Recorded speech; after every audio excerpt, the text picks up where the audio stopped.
Rero twishimira yuko dukomeza kugira no mahirwe yo kuba twakira ibikorwa bya siporo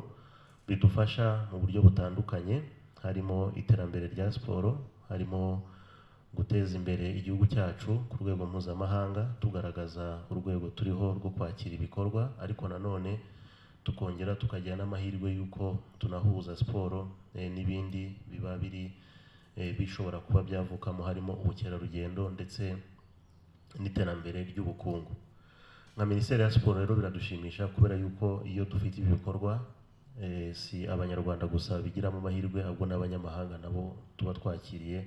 baraza bakaba bamenya igihugu cyacu. Mu kanya Meya wa Rubavu yarimo kutubwira uko akarere ari keza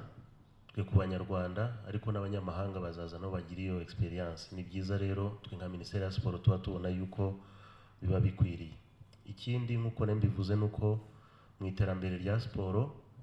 iri rushanwa rya Ironman rizaba ku nshuro ya mbere mu Rwanda, rizaza kongera kwiyongera mu bikorwa by'umukino wa triathlon n'ubundi dusanzwe dufite, wari ufite nayo marushanwa twakira mpuzamahanga ariko no ku rwego rw'igihugu, tukaba tugize amahirwe yuko rizaza kongera n'ubundi bumenyi ndetse nuko abantu bamenya iri rushanwa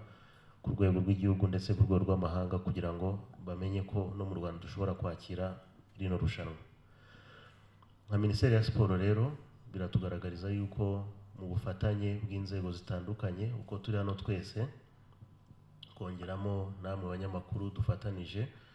ibi tuzajya turabigeraho kandi noneho tukazakomeza guteza imbere siporo yacu ndetse n'ibikorwa bya siporo uko biba byateguwe. Nagira ngo rero mbashimire kandi noneho namenyesha yuko nka Minisiteri ya Siporo mu bufatanye bw'inzego zitandukanye, abikora ku giti cyabo, aya ari amahirwe dukomeje kugira. Twifuza yuko n'abanyarwanda ndetse n'abandi bose baza gushora imari muri siporo, kubera yuko iyi siporo ni siporo ihenze, ariko noneho inakeneye yuko dufatanya kugira ngo ibe yakomeza gutera imbere. Ikindi kandi nasoza mvuga yuko turashishikariza n'abanyarwanda bose abafite impano zabo muri triathlon, mu kwiruka ndetse koga ndetse no gusiganwa ku magare, ko bazaza muri ino rushanwa kugira ngo